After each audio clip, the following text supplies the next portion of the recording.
Ration card ఉందా? అయితే మీ కుటుంబానికి 5 లక్షల బీమా రాబోతుందా? తెలంగాణ ప్రభుత్వం తీసుకొస్తున్న ఈ కొత్త పథకం లక్షలాది కుటుంబాలకు పెద్ద ఊరటనివ్వబోతుంది. జూన్ 2 నుంచే ప్రారంభం కానున్న ఈ స్కీమ్ ఎవరికి వరిస్తుంది, ఎలా పొందాలి, పూర్తి వివరాలు ఇప్పుడు తెలుసుకుందాం. తెలంగాణ ప్రజలకు రేవంత్ రెడ్డి ప్రభుత్వం భారీ శుభవార్త చెప్పబోతోంది. తెలంగాణ ఆవిర్భావ దినోత్సవం సందర్భంగా జూన్ 2వ తేదీన ప్రభుత్వం కీలక సంక్షేమ పథకాన్ని ప్రారంభించేందుకు సిద్ధమవుతుంది. ఆ పథకం పేరు ఇందిరమ్మ జీవిత బీమా పథకం.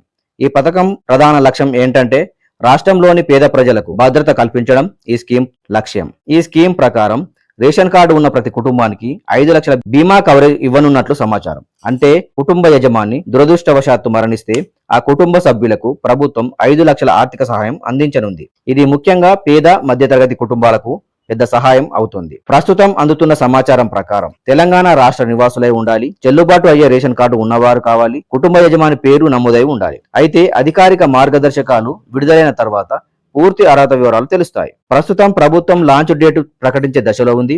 అధికారికంగా ప్రారంభమైన తర్వాత మీ సేవ ద్వారా, గ్రామ వార్డు సచివాలయం ద్వారా లేదా ప్రత్యేక రిజిస్ట్రేషన్ పోర్టల్ ద్వారా దరఖాస్తు చేసే అవకాశం ఉండొచ్చు. ఇంకా ఇందిరమ్మ జీవిత బీమా పథకంతో పాటు ప్రభుత్వం మరికొన్ని కొత్త సంక్షేమ పథకాలకు కూడా ప్రకటించే అవకాశాలు కనిపిస్తున్నాయి. జూన్ 2న పూర్తి వివరాలు బయటకు వచ్చే అవకాశం ఉంది. ఈ పథకం గురించి మీ అభిప్రాయం ఏమిటి? 5 లక్షల బీమా పథకం పేద ప్రజలకు ఉపయోగపడుతుందా?